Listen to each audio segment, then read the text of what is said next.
बिस्मिल्लाहिर्रहमानिर्रहीम। अस्सलामुअलैकुम।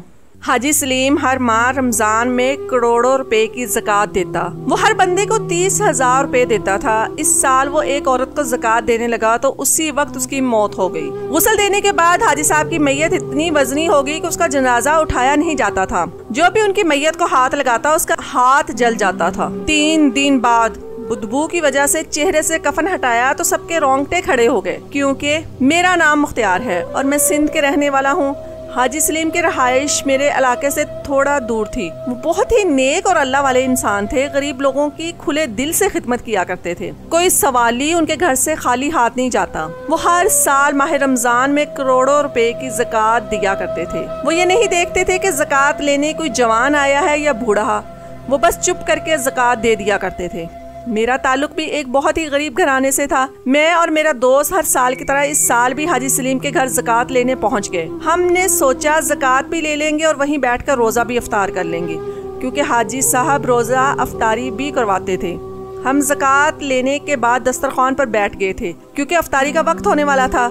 पिछले साल भी हमने सारी अफ्तारियाँ यहीं की थी, लेकिन जैसे ही हम लोग अफ्तारी पर बैठे हमने जो ऐलान सुना उसे सुनकर हम सबके रोंगटे खड़े हो गए। आज हाजी सलीम अपनी आखिरी अफ्तारी करने के बाद अल्लाह को प्यारे हो गए थे। ये कैसे मुमकिन था? हाजी साहब की उम्र तो महज 50 साल थी। ये सुनकर हमें बहुत अफसोस हुआ। सब लोग अफ्तारी छोड़कर उनका मातम करने लगे। किसी ने सोचा भी नहीं था कि इतने मेहरबान और शफीक इंसान इस दुनिया से इतनी जल्दी चले जाएगा। सबकी नजर में हाजी सलीम इंसान नहीं बल्कि एक फरिश्ता थे। उन्होंने बहुत गरीब लोगों की मदद भी की थी। कुछ गरीबों की बेटियों को सारा जहेज और शादी के खर्चे भी दिए थे। अब उनका यूं चले जाना हमारे लिए बड़े दुख की बात थी, पर हम ये नहीं जानते थे कि हाजी सलीम की मौत उनके लिए एक बहुत बड़ी बदनामी का बाइस बनने वाली है। जिंदगी भर तो हाजी साहब ने नेक नामी में गुजार दी थी, पर उनकी मौत पर यह सब तमाशा होगा ये बात कोई नहीं जानता था।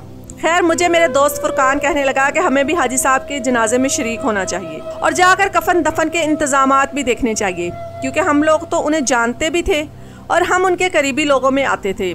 मैंने और फुरकान ने सोचा भी नहीं था कि हाजी सलीम का जनाजा इस तरह से होगा। हम लोग जब उनके घर गए तो ये देखकर हैरान हो गए कि वहाँ पर तो कोई भी नहीं था। उनका घर खाली पड़ा हुआ था। घर में बस एक नौकरानी थी।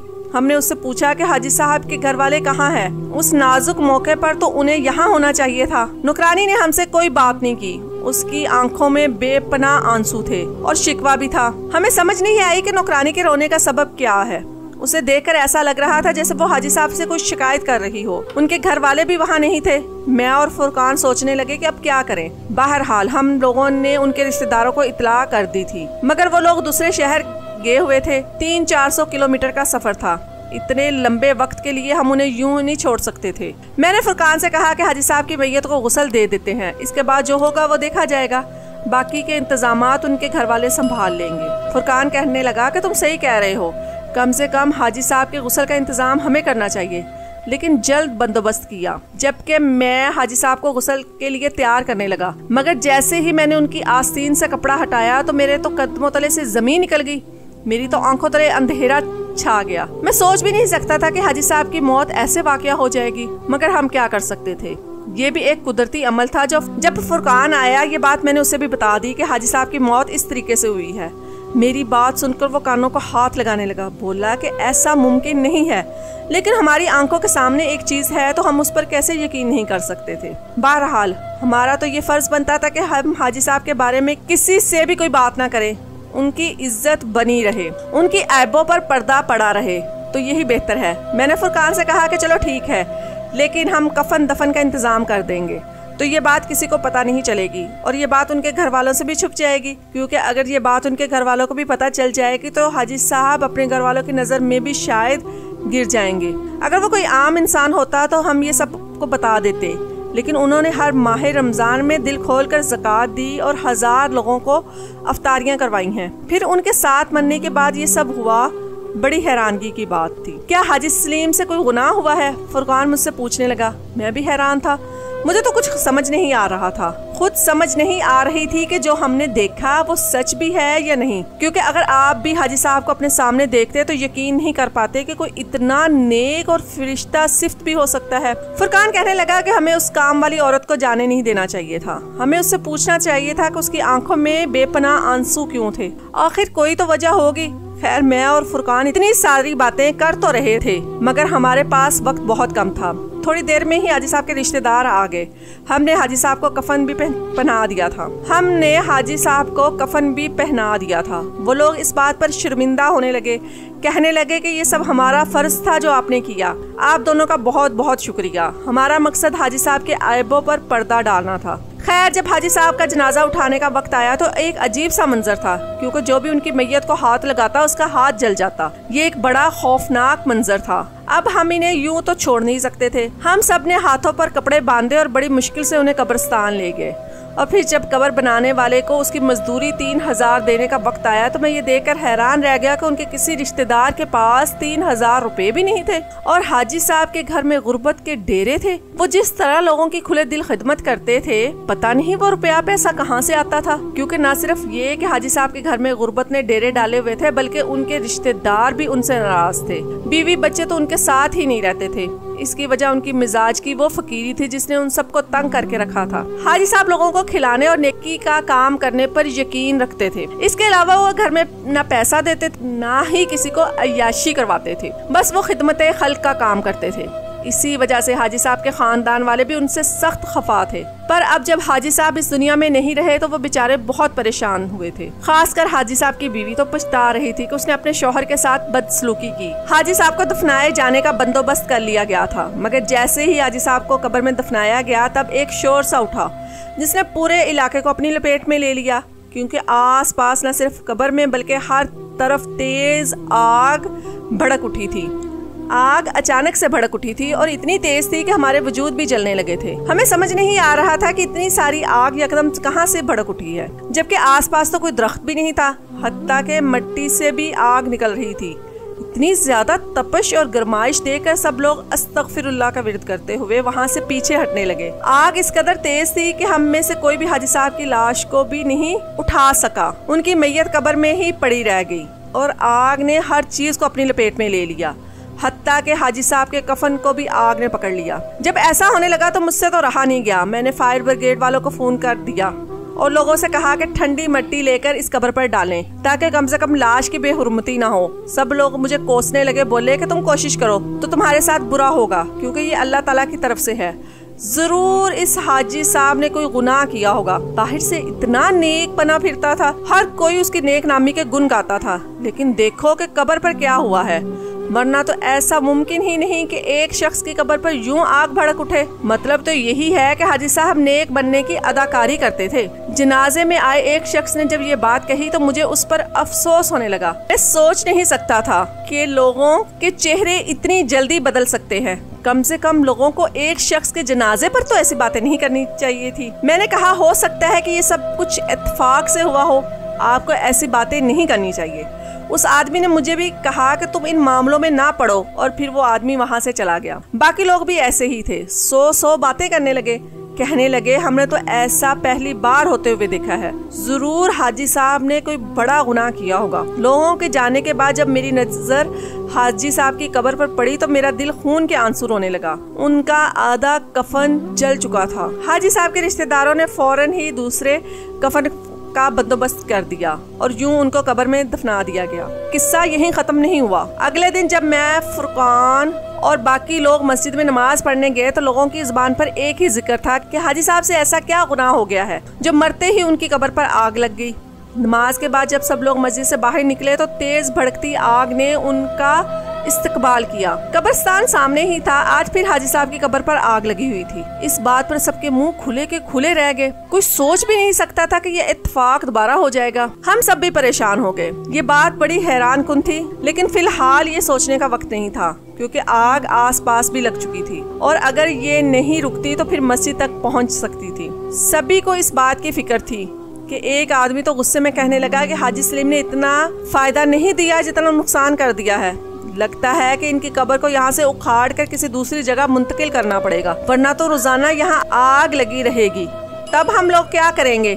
मैं हैरान था कि कैसे सब लोग हाजी साहब पर बातें कर रहे हैं, हालांकि ऐसा करना सख्त गुनाह है। आग किसी और वजह से भी तो लग सकती थी, पर ऐसा कौन सोचता है। हमारे हाथ तो जो बात हो जाएगी, लोग इसकी तहकीक किए बिना ही अपनी ही जबान खोल लेते हैं और फिर दूसरे पर कीचड़ उछाल लेते हैं। मैं भी खामोश हो गया, पर मैंने एक बात दिल में ठान ली थी कि मैं आज की आग बुझाने के बाद कल यहाँ पर पहरा दूंगा। मुझे शक था कि ये आग खुद ब खुद नहीं लगती बल्कि लगाई जाती है। इस आग के पीछे किसी इंसान का हाथ है, पर वो इंसान ऐसा क्यों करेगा? वो क्या चाहता था? और फिर हाजी साहब की आस्तीन वाली बात जो मैंने किसी को भी नहीं बताई थी, सबसे छुपाई थी, अब मुझे बेचैन कर रही थी। मैं ये बात किसी को बताना तो नहीं चाहता था। मेरे दिल में तरह तरह के सवाल जो अब आ रहे थे, अब मुझे हाजी साहब पर शक होने लगा था, पर मेरा शक मुख्तलिफ नौइयत का था। आज आग बुझाने के बाद मैंने फुरकान से भी यही कहा कि कल हम यहाँ कब्रिस्तान में ही छुप जाएंगे, देखेंगे कि आग कैसे लगती है, कब भड़कती है और ये क्यों होता है। फुरकान कहने लगा, पहले तो मैं भी हाजी साहब को बहुत नेक समझता था और अब मुझे लगता है कि लोग ठीक ही कहते हैं। देखो, क्या कभी तुमने सोचा कि हाजी साहब इतने पैसे कहाँ से लाते थे? हजारों लोगों को ज़कात देते थे और फिर अफ्तारी का बंदोबस्त करते थे, और वो भी कोई आम अफ्तारी नहीं, शादी के खानों जैसी अफ्तारी करवाते थे। अगर वो अमीर नहीं थे तो इतना पैसा कहाँ से आता था? कभी किसी ने हाजी सलीम से ये बात तो नहीं पूछी थी। अब तुम खुद सोचो, जो पैसा हलाल का है या हराम का, ये भी किसी को नहीं पता। फुरकान के दिल में बहुत सारे शक जन्म ले रहे थे। ये तो मुझे भी नहीं पता था कि हाजी साहब इतना पैसा कहाँ से ला रहे थे, लेकिन मैं उन पर शक भी नहीं कर सकता था, क्योंकि अल्लाह ताला ने जिस शख्स को इतनी इज्जत दी थी वो बुरा तो हो ही नहीं सकता। ये कैसे मुमकिन है? इसलिए मुझे यकीन था कि ये किसी न किसी की साजिश है। लेकिन साजिश क्यों है? हाजी सलीम से नफरत कौन कर सकता है? वो तो एक फरिश्ता सिफ्त इंसान थे और हर शख्स उस पर एतबार करता था। इसके बावजूद भी फुरकान मेरे साथ नहीं आ रहा था। मैंने सोचा कि मैं अकेला ही जाऊंगा और कब्रिस्तान में पहरा दूंगा। अगले दिन फजर से पहले 3 बजे के करीब मैं जाकर कब्रिस्तान में छुप गया। मैं एक दरख्त के पीछे छुप गया, मगर उस दिन ऐसा कुछ भी नहीं हुआ। ना ही वहाँ आग लगी और ना ही कोई और मामला हुआ। मैंने सोचा कि शायद 1-2 दिन की बात थी, बाकी ये सब कुदरत का खेल था। मैं खामोशी से घर आ गया। उस दिन आग नहीं लगी, लोग भी इस बात को भूलने लगे, मगर 2 दिन गुजरे थे कि मुझे हैरत में डाल दिया था। मैंने सोचा कि मैं जाकर कब्र का गौर से जायजा लूंगा। कब्रिस्तान में पूरा घूमने फिरने के बाद मुझे मालूम हुआ कि यहाँ कोई जरूर आता है। मैंने देखा कि एक जानवर के पाँव के निशान थे। जानवर तकरीबन हाथी जितना बड़ा होगा, और इतने बड़े बड़े पाँव के निशान देखकर मेरे रोंगटे खड़े हो गए। अब तो मुझे भी इस बात पर यकीन हुआ चला था कि हाजी साहब वाकई में ही गुनाहगार थे। पर ये जानवर किस किस्म का था जो इस कब्र पर आता था, और उसके पीछे कोई तो वजह होगी। मुझे अब रोजाना कब्रिस्तान बैठना था। मैंने दिल में तो हैया कर लिया कि आग लगे ना लगे, पर मैं यहाँ जरूर बैठूंगा। लेकिन इतना सारा वक्त मैं कहाँ से लाता? फिर मेरे दिमाग में ख्याल आया कि मैं कैमरा लेकर आता हूँ। कैमरे का कनेक्शन अपने फोन से भी रखूंगा और देखता रहूंगा कि कब्रिस्तान पर क्या हो रहा है। जैसे ही कोई मशकूक हरकत होगी, मैं अपने घर से यहाँ आ जाऊंगा और देख लूंगा कि कौन ऐसा करता है। कैमरा लगाने का काम मैं खुफिया तरीके से करना चाहता था, क्योंकि मैंने ही चाहता था कि इलाके के लोगों को इस कैमरे की खबर हो। मैंने बड़ी राजदारी से ये काम कर लिया। कैमरा लगाने के बाद मैं सुकून से अपने घर में चला गया। अगले ही दिन 3 बजे मुझे कैमरे में हरकत महसूस हुई। जब मैंने स्क्रीन पर देखा तो मेरी जान निकल गई। मुझे जानवर के कदम तो वैसे ही नजर आ रहे थे, पर अगला मंजर देखने के बाद मेरे रोंगटे खड़े हो गए। ये पाँव के निशान किसी जानवर के नहीं थे, बल्कि एक इंसान ने ऐसे जूते पहन रखे थे जिससे ये निशान बनते थे। लेकिन वो ऐसा क्यों कर रहा था? मैंने फिर नजर दौड़ाई तो मेरी नजर एक आदमी पर पड़ी जो कि कब्रिस्तान में घूम रहा था। उसे देखकर यकीन माने मेरा अपना कलेजा फट गया। उसके लंबे लंबे बाल थे और बाल जैसे खिचड़ी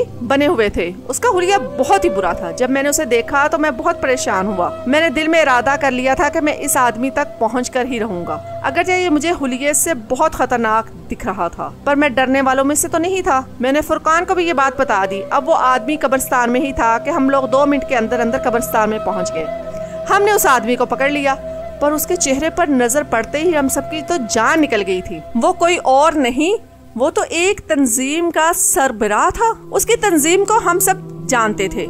ये इंसान भी खिदमत खल्क का काम करता था, पर हमने कभी इसको कोई चंदा वगैरह इकट्ठा करते नहीं देखा था, बल्कि वो बहुत कम ही लोगों में आता था। मैंने उससे कोई खास अच्छी शोहरत नहीं सुनी थी। उसे यहाँ देखकर मैंने उससे पूछा कि कब्रिस्तान में आग तुम ही भड़काते हो ना? वो कहने लगा कि मैं ऐसा नहीं करता, तुम लोग मुझसे ये बातें मत पूछो, मुझे जाने दो। लेकिन हम उसकी धमकियों में आने वाले नहीं थे। हमने उससे कहा कि हम तुम्हें पुलिस स्टेशन लेकर जाएंगे और ये वीडियो दिखाएंगे जिसमें तुम आग लगा रहे हो। जब हमने उसे वीडियो दिखाई तो वो हमसे माफी मांगने लगा, कहने लगा तुम लोग ऐसा करोगे तो मेरी जिंदगी बर्बाद हो जाएगी। हमने इसे एक थप्पड़ रसीद किया और सवाल किया कि तुमने ऐसा क्यों किया? तब वो बोला कि मैंने ये सब हसद में आकर किया है। हाजी सलीम एक बहुत ही ईमानदार इंसान थे। बड़े बड़े लोग उसे ज़कात के पैसे देते थे ताकि वो गरीबों में बांट दें। उन अमीर लोगों को हाजी सलीम पर पूरा भरोसा था, यहाँ तक कि अब तो बाहर के मुल्क से भी लोग पैसे भेजने लगे थे और हमारे इदारे को कोई भी पैसे नहीं देता था। उसकी वजह यह थी कि हम आधे से ज्यादा पैसा खुद खा जाते थे। मैंने भी हाजी साहब को अपने बहकावे में लाने की कोशिश की कि कहा ये पैसा हम अपने कारोबार में भी लगा लेते हैं, पर वो नहीं माने। उनकी वजह से हमारे इदारे का नाम डूब गया था। मेरे पास कोई रास्ता नहीं बचा तो मैंने हाजी साहब की जान लेने की ठान ली, मगर मैं ऐसा तरीका इस्तेमाल करना चाहता था जिससे मैं पकड़ा ना जाऊं। इसीलिए मैंने उनके घर में काम करने वाली औरत को कुछ पैसे दिए। उसे कहा कि ये थैली हाजी साहब के बिस्तर में रख दे। उसमें जहरीला सांप था। उसने जाते ही अपना काम कर दिया। उसे बाद में इस बात का बहुत अफसोस हुआ, पर वो ये बात किसी को बता भी नहीं सकती थी। हाजी साहब सांप के डसने की वजह से फौत हो गए। उनका जिस्म नीला इसी वजह से हुआ था। अब मैं लोगों के दिलों में हाजी साहब के लिए नफरत पैदा करना चाहता था, इसलिए मैं छुपकर यहाँ आता और हाजी साहब की कब्र पर तेल फेंककर आग लगा देता था। ये सुनने के बाद मैंने अपना सर पकड़ लिया। मैं सोच भी नहीं सकता था कि कोई इंसान हसद पे इतना आगे जा सकता है कि किसी को मरने के बाद भी ना बख्शे। हमने इसे पुलिस के हवाले कर दिया। वाकई हसद बहुत बुरी बला है, ये इंसान को जला कर रख देती है।